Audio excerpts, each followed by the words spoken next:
welcome to the Passenger Seat Podcast, a podcast designed to fill your passenger seat with chat about classic cars, all recorded from my 1968 Morris Minor Peggy. I'm Becca, and today we are going to be joined by Wayne Scott from the Federation of British Historic Vehicle Clubs, and he's going to be talking about the very important survey that they are carrying out, as well as all things to do with what the Federation is, what they're about.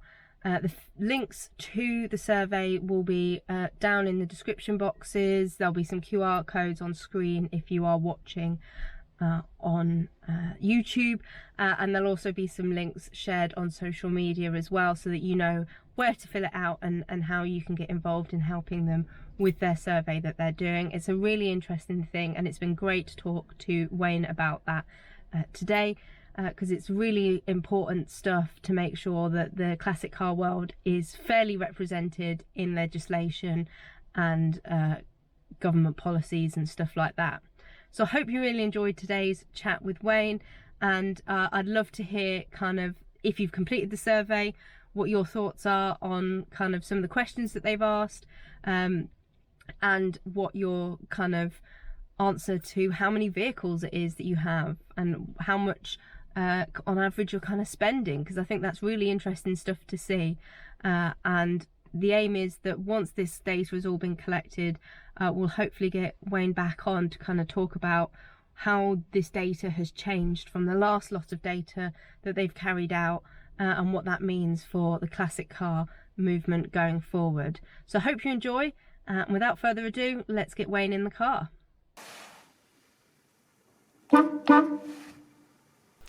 So I'm joined now by Wayne Scott from the Federation of British Historic Vehicles and Cars. Clubs. Yes, it's a mouthful. It is. We're most of the time I refer to it as the Federation. Yes, best way. Yeah. Best way. FBHVC, Federation of British Historic Vehicle Clubs, and we cover all vehicles in that sense, not just cars. A lot of people will talk about classic cars, but we speak on behalf of motorcycles, from commercial vehicles to agricultural, and steam as well. Anything basically that goes on the road and is more than 30 years And not old. just on the road, I'm pretty sure I saw tractors mentioned in Tractors the survey as well. as well. Yeah, absolutely. Yeah, all the agricultural machinery is included in that as well. So there's a broad scope of owners, broad scope of machines, and a broad scope of transport heritage. Yeah. When was it set up?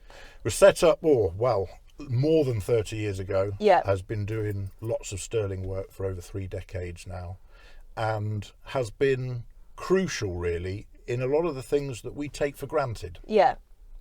Things like the rolling exemption for free road tax for historic vehicles, like MOTs, like the just general freedom we have to enjoy old vehicles like the one we're sat in now on the roads.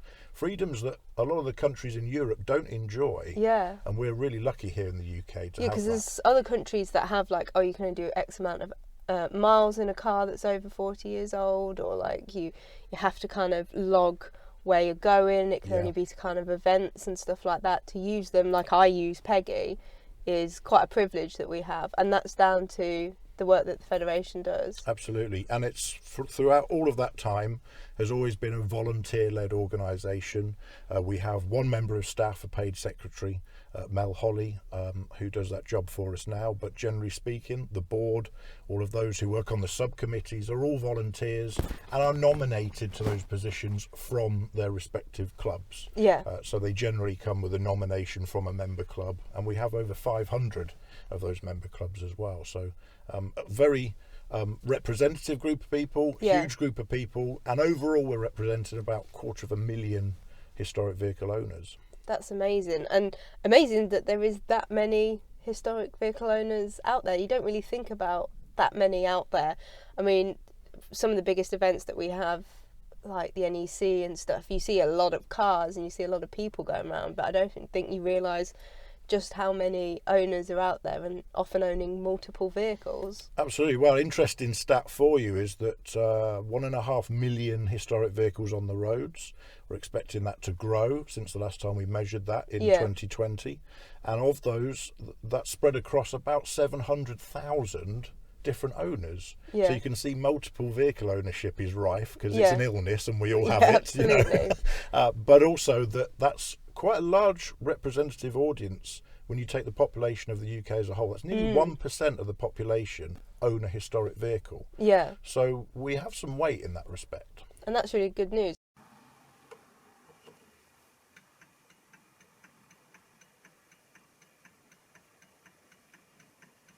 And you yourself own some classic vehicles, as I imagine most of the Federation board do. Yes. Tell us about what you've got. Well, I very much have the illness, just like everyone else. So I'm a multiple TR man. Yeah. And my young life was spent growing up around Triumph TRs and MGs. My mum had a little midget that my dad had restored for her. And later Jaguars, but Triumphs are always got a place in my heart, really. So, and the TR models in particular. So I'm just about nearing the completion of a restoration on a 1973 Triumph TR6 at the moment, which has always been my dream car, and I've finally got to get one. Bought it very cheap from an auction. And there is no such thing as everyone who's watching and listening to this knows as a cheap classic car, because if you buy it for cheap, you're going to spend just as much money putting it back on the road. And especially when it's from an auction, there's always that thing of, well, most of the stuff that ends up in auctions is in an auction because it wouldn't sell anywhere else. Yeah, quite correct, and true of my car as well. Yeah. But I do feel proud to have saved it, and in the restoration process, I've built it how I want it. Yeah. It's the specification that I dreamt of having, and that's good. And in doing that, in customising it and creating the car I want, I've also saved one from the scrap heap or from being a parts car as well. So that's a nice feeling. That's a recent acquisition. My long-standing classic has been a TR7 V8 with a Grinnell body on. I've owned that for 16 years this month. Bought it when I was in my early 20s and have loved it and enjoyed it ever since. Rover V8 engine, what the TR7 should always have been, with a big muscular V8 in it, and Grinnell body kit on it. I say body kit, it's really a kind of custom car in a way. It's all steel, and Mark Grinnell's still very much in business today in Bewdley in Worcestershire. He now builds three-wheel Scorpions based on BMWs, but back then he started a business importing TR7s and 8s, some from America, some he would take as customer cars that were rotten and rusty, and he'd turn them into fire-breathing V8 powered monsters, and mine's one of them. So brilliant. And what's some of your best memories that you've got around classics? Oh wow, how long have we got? Crack open a bottle of wine and we'll get comfy, because there are so many. I mean, really so many. I mean, I absolutely love motorsport, so trialling has been really exciting part of the last sort of 7 or 8 years. Driving another TR7 V8, owned by a friend that lets me loose on it, and driving that in the Land's End next to trials. There's been loads of highlights and down moments on those trials, as you can imagine. That's motorsport. But some other real highlights actually are linked to my work with clubs, really. And it's what I would always say to any owner, especially new owners of historic vehicles, that get involved with clubs, because you can have a lot of fun, of course, with your vehicle on your own. The moment you join a club, you meet other people, you get access to all sorts of things that you wouldn't have been able to have done perhaps on your own. And I think with clubs, for a long time, they were able to kind of sell themselves on this idea of, you can get hold of this information that you can't find anywhere else. You'll be able to find someone who'll be able to answer your questions. And I think with the rise of the internet and being able to kind of Google or find a YouTube video that might answer your question, people have started to kind of disregard clubs a little bit, because they think, oh, well, I can get on without that. But actually, it's more than just that from car clubs. You get the friendships, you get the support, which is something you don't always get from a YouTube video. Yes, you'll get the answer, but do you get the support in terms of seeing it through? And the events and the fun and stuff like that. Yeah, absolutely. And I think the internet is useful in that there's a plethora of information, but what comes with that huge amount of information then is a very difficult decision on which bits of information you decide are right. Yes. And in many cases, working with cars, which bits of information are safe. And we always have to remember, anyone can write anything on the internet. You don't need any qualifications, you don't need any vetting process. You can write what you like, when you like, and where you like. So be careful about how you use that information. Most of it is great. Yeah. Most of it is good. What the clubs can help you do, though, is to sift through that information and help you decide which is the safe and correct Absolutely, answer to things that you find. In the young members, we've got people who will go on like the forum or whatever and look through somebody who's had the same problem as they've got previously, and you'll get to the end of the thread and sometimes be none the wiser, because everyone's got a different opinion on, like, for example, your ignition, whether it's electronic or points, or how you should set it up, or which one you should be using. And at the end of it, you're just like, well, actually, what are people using now? How is it holding up and stuff? Because an answer from 10 years ago on the internet isn't necessarily going to work now. Yeah, and absolutely. And you also know that you're getting information from people who have owned and used the cars. Yeah. You know, I've used my TRs as everyday transport for the best part of 20 years. And they've done lots of miles, you know, and I've done rallies, I've done trips across Europe in them. And as I've gone through those things, I've found problems, and the older people, more experienced people around me have helped me solve them. And I've tried to save on to that information. Yeah. But I wouldn't have got that information, I wouldn't have met those people if it wasn't for clubs, and that's where they're crucial, really. Absolutely.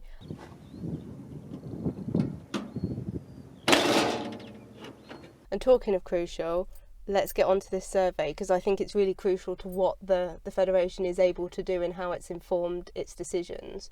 So there's 3 types of survey that happen when you go through it on the website. Yeah. There's the individual one, there's the businesses one, and there's the clubs one. The majority of people that are listening to this are probably going to be doing the individuals one. What sort of thing are you guys hoping to find out from that? So let me start with a bit of history of the Federation National Historic Vehicles Survey. Dates all the way back to 1997 and has been carried out in various different guises initially, but in its current guise every 5 years.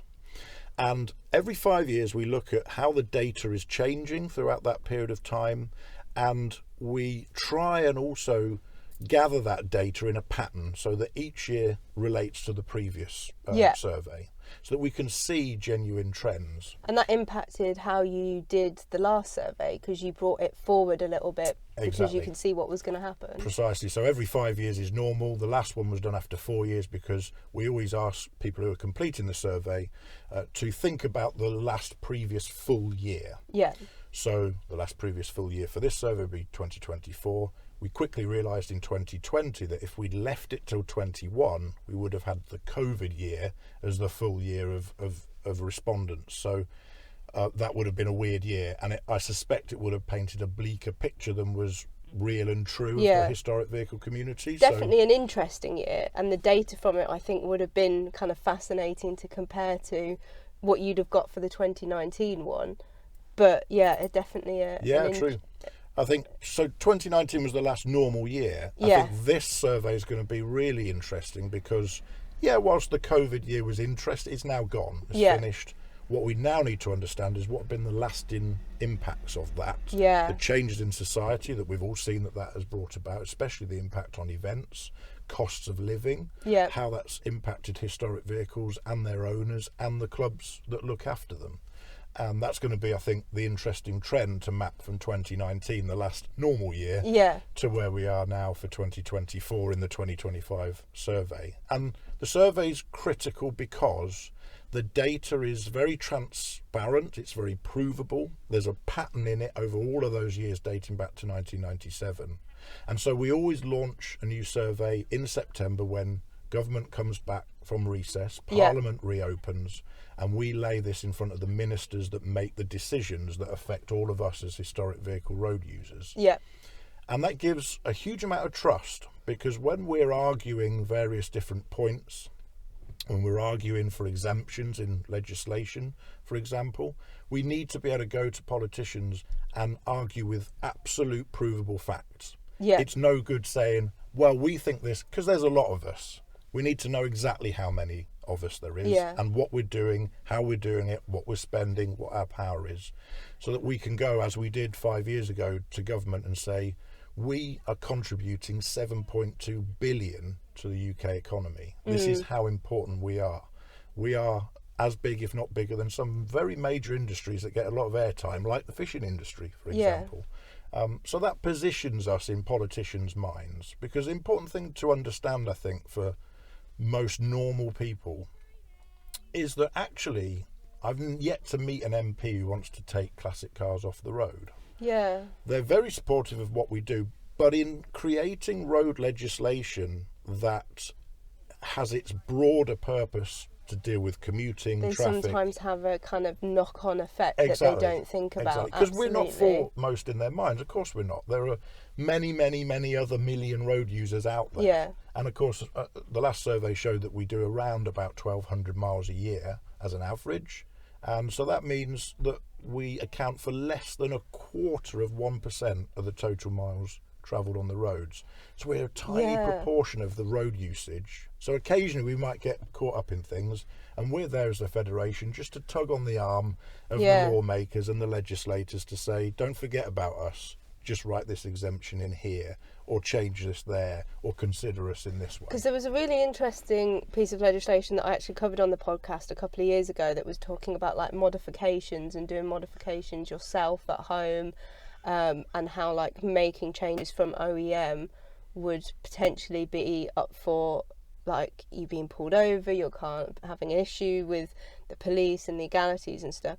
But when you think about your classics and your historics, even not having radial or cross-ply as it should have been when it left the factory fell into some of the wording of that legislation, and so then you guys have to step in and say, actually, that's right, we need to check that out. Or having electronic ignition or a different coil setup or a different carb or whatever. That's stuff that you're doing to potentially make your car perhaps less polluting or less problematic, when they were thinking about cars becoming more polluting from some modifications. And we're so lucky here in the UK to have the freedom to do those things. And whilst occasionally it might feel like draconian measures are on the horizon, as you say, we're able to have those conversations to keep that at bay. If you look at a lot of European countries, they cannot modify their historic vehicles at all. Oh, wow. They cannot touch them. They must be in the specification and of the components that it came out of the factory, or they're not allowed on the road.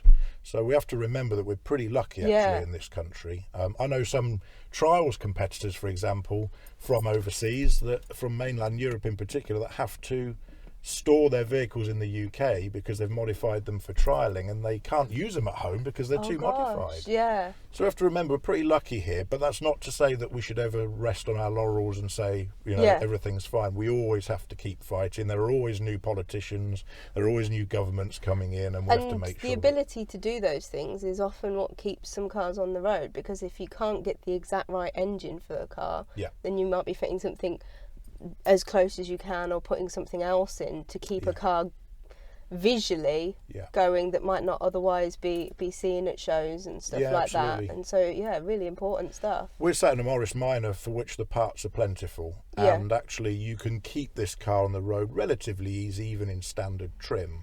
Some of the pre-war cars in particular, that's not so easy, and a lot of the discussions you'll hear around MOTs and why we should still have MOTs, fully understand that, but you have to look at the reasons why MOT exemption in particular was really important when it was brought in, and we campaigned for it. And that was because a lot of the older vehicles simply wouldn't have been able to get through the tests, computerized tests that often, it's not just about emissions as often is cited. It was all sorts of different things about indicator heights and lighting and all that kind of stuff. And so that's why that's important.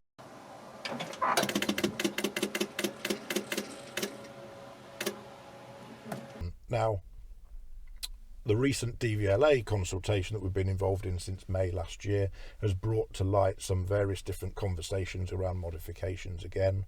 And whilst the average historic vehicle using the roads is absolutely fine and should continue on the current scheme, there was a recognition that heavily modified or heavily restored vehicles perhaps ought to have some kind of safety check. And you'll have seen various press reports, perhaps over Christmas, that MOTs are all coming back. You know? That was really a misunderstanding on the mainstream press's part, in that they didn't understand the difference between an MOT and an IVA test. And so the conversations with DVLA were around, well, the IVA test is one way of discerning whether a vehicle is safe for the road, but historic vehicles can't pass it. And on an MOT level, we don't need to put those vehicles through something they can't pass every year necessarily. So where's the middle ground? What do we find? Yeah. So we're having conversations around some kind of specific test for historic vehicles that takes vehicles that have basically been built in a garage for nothing, and make sure that they're fit for the road. We'll see how that plays out in time. But they're the sort of conversations we're having on an ongoing basis to keep those freedoms that we, let's be honest, all take for granted. Yeah. We keep them intact for the future. And that's really good to know, because I think a lot of people were talking about those press releases and discussions in the press over Christmas about that, bringing it back and things. But also, a lot of people I know the Morris Miners have their Miners on Tour trip that goes overseas, and them having the different regulations, again, brought some people into this query about, well, if I take my car overseas, what happens there? Am I going to be pulled over for not having the appropriate paperwork and stuff? And I mean, with a Morris Minor, it's reasonably easy to get an MOT, so you probably should. But I know people that take their pre-war singers overseas to Le Mans and stuff like that, and that's a little bit different. So having that in-between test could work really well. And also, don't forget that the MOT exemption is an exemption from the MOT being statutory, okay? Yeah. There's nothing to stop you, if you're happy with your vehicle going through an MOT, there's nothing to stop you doing that voluntarily. Yeah. And that's what we would recommend any owners thinking, like you just described, that they do. Also, support the historic vehicle trade. Take it to a specialist, get them to look over it. Yeah. Perhaps if you don't want to go through the MOT process, get someone else to look over it. I know very, very well-respected historic vehicle specialists who restore, build and maintain cars for a living that have someone else check their own cars. Absolutely, yeah. It's just that second pair of eyes going over it and checking it out, and yeah, absolutely. So this survey that's taken place, what are you guys hoping to kind of see in terms of compared to the previous year? Because all of the data from the previous survey is all on the website. There's a really useful video that kind of breaks it all down and gives you kind of an idea of those sorts of numbers. In terms of kind of owner numbers, are you expecting them to go up or down? So what we'll probably expect to see is an increase in the number of historic vehicles on the road, because that 30-year line is rolling, and we're rolling through what was a period of history where vehicles are in much higher production numbers than they were perhaps in the 50s and 60s. So we're seeing huge jumps and increases in... And you've got kind of an idea of that, because one of the questions is, do you own a car that's going to kind of fall into that within the next one? So you've got an idea of that. But also, I suppose, stuff like COVID was great for actually getting some restoration projects done. If people were furloughed and things, then that meant that they were able to work on their car a little bit, get that project car that had been sat there for a while on the road, and therefore might have increased things that way as well. We hope so. Yeah, what we hope for is a good healthy increase across the board to show just general growth with the historic vehicle industry. What's always very difficult is if you see huge jumps in certain areas, because then you've got to try and work out where that came from. And we did recently have, in the last survey, have that huge jump with the number of historic vehicles, but that was because we're now into sort of the 1980s where mass production was much higher. And the number of models, the number of vehicles on offer that have survived seems to be generally higher. It'd be nice to see an increase in the number of owners. I suspect that will actually probably stay pretty static. We'll have to see. It's always very difficult to predict.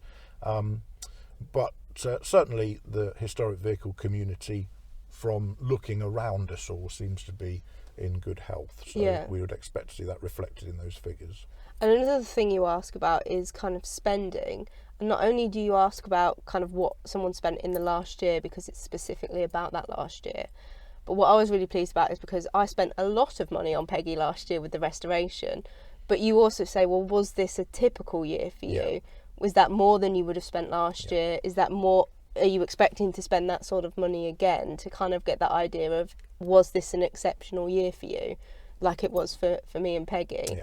And that number gives you guys that backing of, look, this is what people are spending regularly, this is what people are spending on an exception on these vehicles to back up our importance. Yeah, absolutely. And what we'd also like to see is a lot of more respondents from the clubs are great at getting the message out about this survey. Yeah. What we'd like to see is more respondents from outside the clubs, but also outside the historic vehicle community as well. And one of the great figures that the survey gives us is that kind of public sentiment. How important people see historic vehicles in the community, how much they like to see them out on the roads. And of course, one of the other Federation projects is National Drive It Day and Ride It Day every year, and that's often misunderstood. It's not about getting the cars out and using them for the day, because we all know most of us like to use them throughout the year. It's about coming out together as one movement and showing the general public at the start of the season how many there is out how there. many there is, what they're like, how you can engage with them, engage with the public during that day. It's our National Awareness Day that helps us just for one day get that message across to the general public, because ultimately, whilst we can obsess a lot over politicians and whether they support us or not, or whether they want to see us off the roads, they ultimately respond to voters and what the general public want to see in society. And what we need to do is keep historic vehicles promoted, open and welcoming to people outside of our community, so that we get the support of the general public to continue to see these vehicles on the roads at a time where that argument is becoming ever more acute with the concerns about environment and global warming and climate change and all the rest of it. We're going to have much more detailed and robust arguments about that conversation as we go forward, quite rightly, but we need the public support, and the way we get public support is by being welcoming and coming out in force together and supporting clubs. And I think that's the important message, really. The movement has to work together. You know, we're famous for having clubs have disagreements within each other or with each other, and we really do need to come together as an entire movement now and make sure that we have a bright future. Absolutely.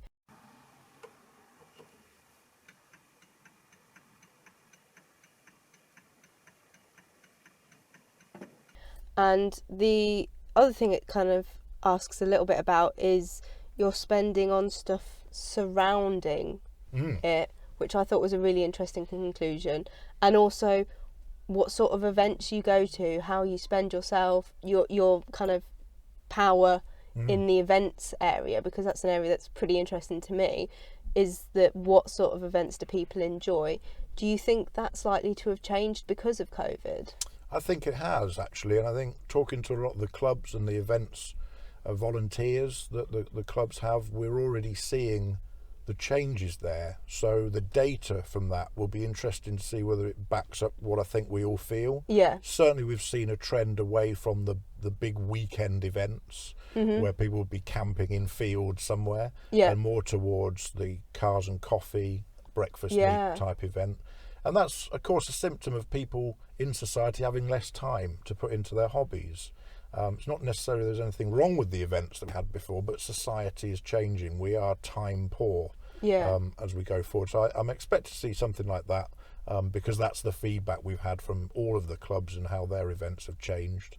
And of course, the supply of volunteers has had an impact on that as well. So yeah, events is interesting, but it's an important point that you pick up on there, that it's not just the historic vehicle industry and the income that we generate for the community and the industry itself, but it's the impact that we have through our activities for the wider world. You know, on one level we see that through National Drive It Day, where we have a huge impact on raising money for the NSPCC and for Childline. On the other hand, if you take a big event that runs in a particular area, that generates interest and income for that area. You know, to take something completely off the scale to what most clubs do, but huge, if you take Goodwood Revival, for example, the contribution to the economy of that area is massive when you think of all the hotels, the catering, the staffing, the local jobs it creates.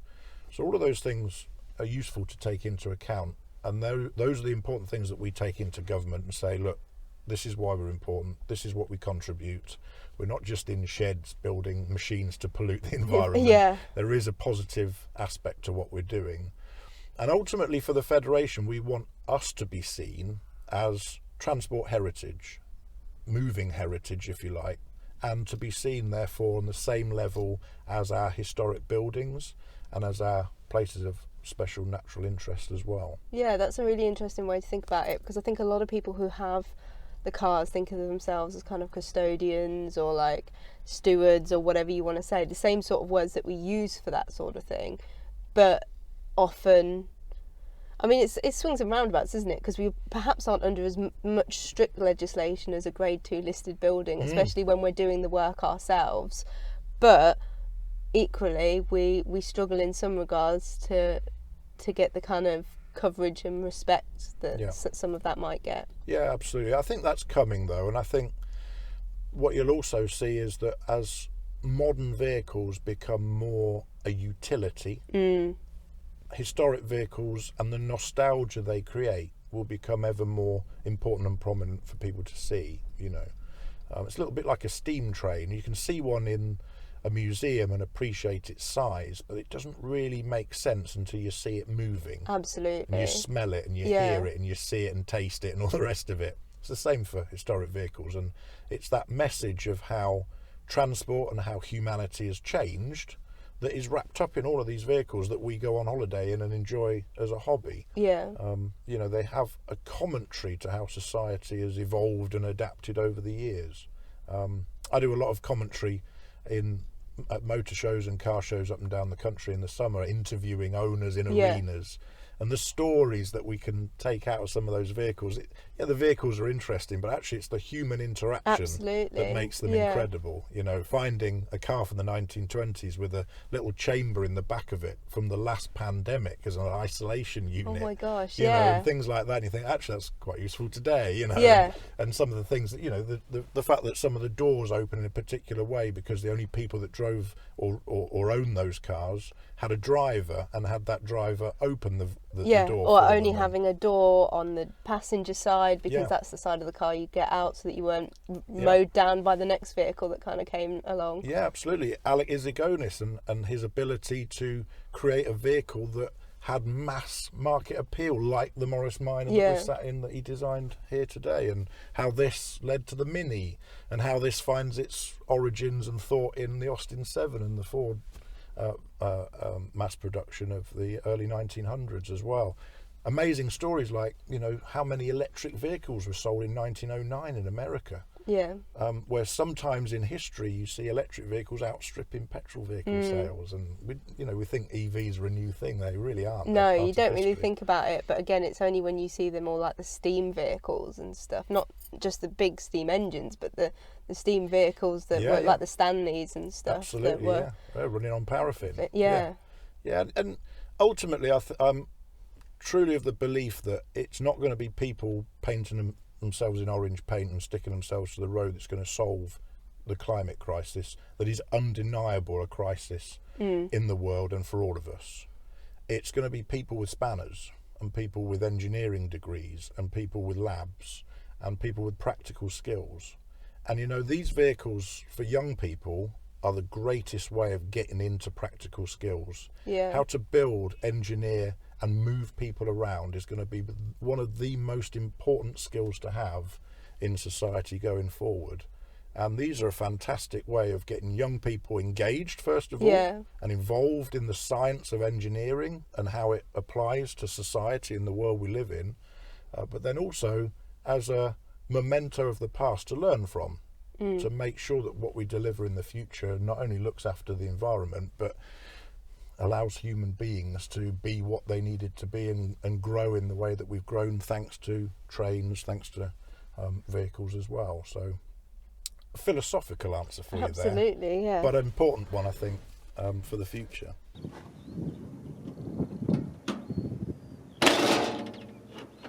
Another thing that is asked is your age, which I think is quite a contentious topic in historic motoring, because there's a lot of perception of, okay, people are getting older, what are we doing to bring new people in? But with the survey, you've kind of, I mean, I think it was 61 or 63, it had gone up or down in the last survey from the one previously. And I guess there's two ways to look at this with the way that this data is being collected. It's being done as a digital survey, so we'll be bringing the age down in that format. But also, are young people necessarily seeing the survey and competing? Is that equaling out, and so we are getting a true average? Or is it kind of an arbitrary number? We all know that really it is going to be around that, so it's kind of okay? I would probably say that the barrier or the influence, if you like, of the medium we're using to collect the data is probably not relevant to the age. What I would probably say is relevant is that we generally see is that the people willing to engage in activity like filling out a survey tend to be older. Yeah. And that's regardless of whether it's digital on paper or by pigeon, whatever you want to do it by. What I would say is the reason we're sat in this Morris Minor, and I would take the time to come and talk to as many people about this survey as I can, is that we desperately need that input, as I said before. From as many people as possible. From as wide a spread of people inside the community, outside the community, and of all ages. So if you sat there, you know, and you just passed your test and you've got your first historic vehicle, even more importantly, if you sat there and you aspire to owning a historic vehicle but don't have one yet, fill it out. Tell us what you're thinking, because it's really important that we know. And what are those barriers to getting that historic vehicle? Absolutely. And I think often young people can feel like these conversations are happening, but that they don't need to be a part of it, or that they don't feel that they can be a part of it. You absolutely are a part of it, and anyone of any age is as much an important part of this community as anyone else. So get filling it out, because the more people from more different age groups we have filling it out, the better spread of data we will have. Yeah. So yeah, it's not necessarily the medium or the communication method. It's just that we see that people of retirement age and older tend to be those people who respond to do surveys, to join clubs, to turn up to events. Let's change that, and let's have a movement amongst young people to make sure that they're filling out this survey and they get their voice heard as well. Yeah, absolutely. And reaching those groups through stuff like this and getting it out there as much as possible is going to be really important to getting those extra people in. Yeah, absolutely. Yeah. So what are you hoping for come the results? What sort of obviously more people having responded. Yeah.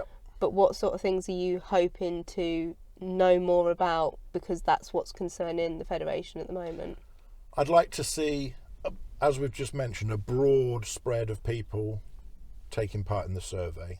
I'd like to see more people taking part in the survey that have come recently into historic vehicles, rather than just the experienced sages of the community that have been at it a long time, because we'd like to see, you know, how that demographic sees the historic vehicle community and what they want to get out of it differently. I'd obviously like to see a really healthy community for historic vehicles. We all want to see that. And it'll also be interesting to see how the economic input of the community has grown since 4 years ago. That I think will be an interesting... It's difficult to predict whether it'll have gone up or down, because I think I personally have seen a growth in like the number of businesses and kind of apprenticeships and people getting into working on historic vehicles, but equally cost of living and things like that has meant that perhaps some people are having to make some cuts and some decisions of, I'm not going to have as many of the cars on the road, or I'm going to saw on half of my fleet or whatever for this year and focus on these cars. Yeah, absolutely. I think the cost of living and the general hike in living costs that we've seen is going to have an impact. It may be that it actually impacts by increasing spend because everything became more expensive. I suspect, as you say, it will probably have had an impact on how much families have been able to put aside for their hobbies. But also, I think what we need to be aware of is that as younger people, as new demographics come into the historic vehicle community, there was a previous population of our community that bought these vehicles, and I'm one of them, because they could fix them themselves. I would never, ever, ever have been able to afford to have run a classic car as I did, especially in my early 20s, without having the advice and the guiding hand of family members, my dad in particular, but also people I knew in the community and through the clubs to help me keep that car on the road. I did all the work myself. Yeah.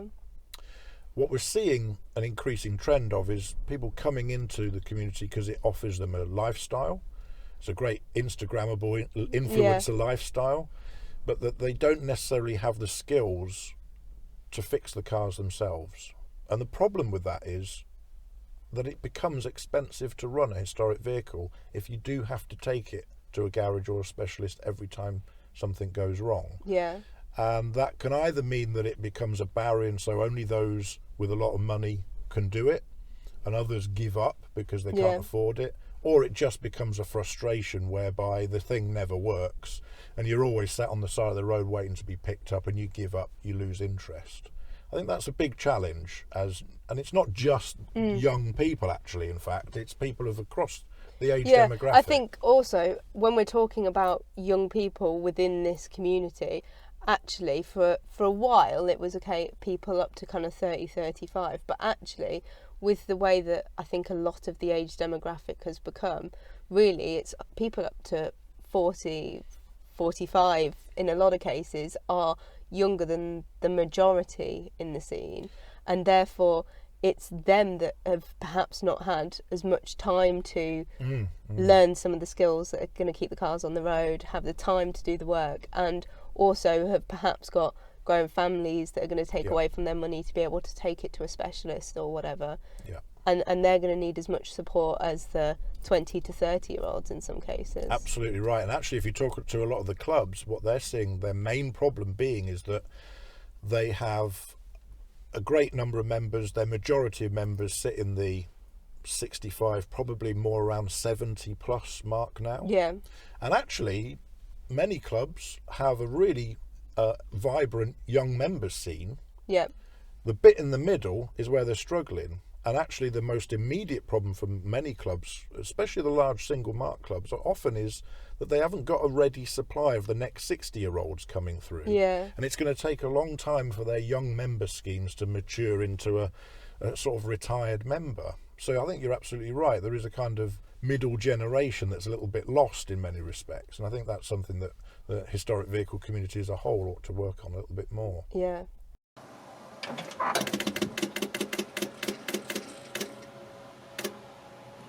Yeah, well, there is something very important I have to say, and that is how lovely it is to be sat in the back of your Morris Minor here. There's more leg room for 6'4" me than I thought there would be. And what no one will know, listening or watching this, is just how great it smells in here. Yeah, take great pride in looking after it. Yeah, absolutely. There's a slight whiff of fuel, which you'd expect, because the fuel tank is like just behind me here. But the lovely warmth of the vinyls and the paint, I could sit in it all day. So we can carry on. No, thank you very much. Yeah, no, it's really nice to have a really nice car now, because I was fortunate as a young person to be able to put money into the industry and get a really nice car at the end of it out of it. Nice. And yeah, to be able to share it with people through the podcast and stuff is fantastic. And I hope that people doing the survey and being able to kind of share their experiences opens up the industry to more people being able to do it. Because, I mean, it asks about the trade side of it, asks about apprenticeships and stuff like that. And I think that's really important, because the gentleman that did my car has been doing Morris Minors for 40 plus years and exceptional at Morris Minors, but where is the next person as and when he retires? Yeah. And keeping those skills going. Yeah. Well, it's a great example, this car actually, and you are a great example of the fact that people shouldn't think classic cars are A, only for the wealthy, or B, so impractical that they can't be used for doing mad things like a podcast in the middle of nowhere. Because you can have fun, you can do it relatively cheaply, and one huge statistic that we always try and remind people of, that we know through the Federation, is that the vast majority of historic vehicles in the community of the UK are worth less than £10,000. The vast majority. I can't remember the exact figure, but it's more than 60%. And so what actually the community is are pretty down-to-earth grassroots people who just love tinkering with old machines and helping others to tinker with old machines. And I think this is a perfect example of the sort of And vehicle. with the vast majority being less than 10 grand, that's as much as a second-hand car of any variety can often be at this point. So there is that opportunity of making that choice of, do I go for this second-hand 5-year-old Astra, or do I go for something a bit more fun, I would say, that has the ability for you to kind of learn some skills and stuff around it that is going to cost almost the same. Like there'll be swings and roundabouts, you might have less on insurance, more on fuel, things like that, but it's a different experience for sure. How about this for an idea? Don't buy a brand new EV, leave all of those minerals in the ground, use public transport more, and then when you do need to drive, or if you just want to go out the weekend and have some fun, have a nice classic vehicle to enjoy and to keep on the roads and to, let's be honest, recycle. Because this has paid its dues. Absolutely. So, again, another thing that we've talked about on the podcast before is that something that already exists and is being kind of maintained is greener than something brand new. I always say we are the sexiest example of make, do and mend anywhere in the world.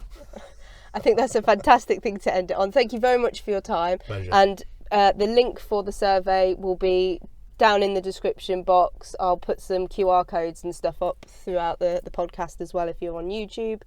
And make sure that you take the time to go and do it. Doesn't take long, took me maybe 15 minutes.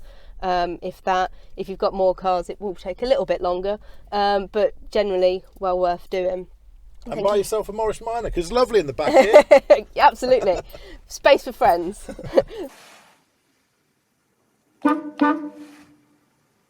So I hope you enjoyed that chat. I found it really fascinating to hear a little bit more about the survey, and having filled it out already, it gave me a little bit more context about what's going to happen with some of the information that they have collected and why it's so important for them to get that information to best represent us going forward for the next 5 years.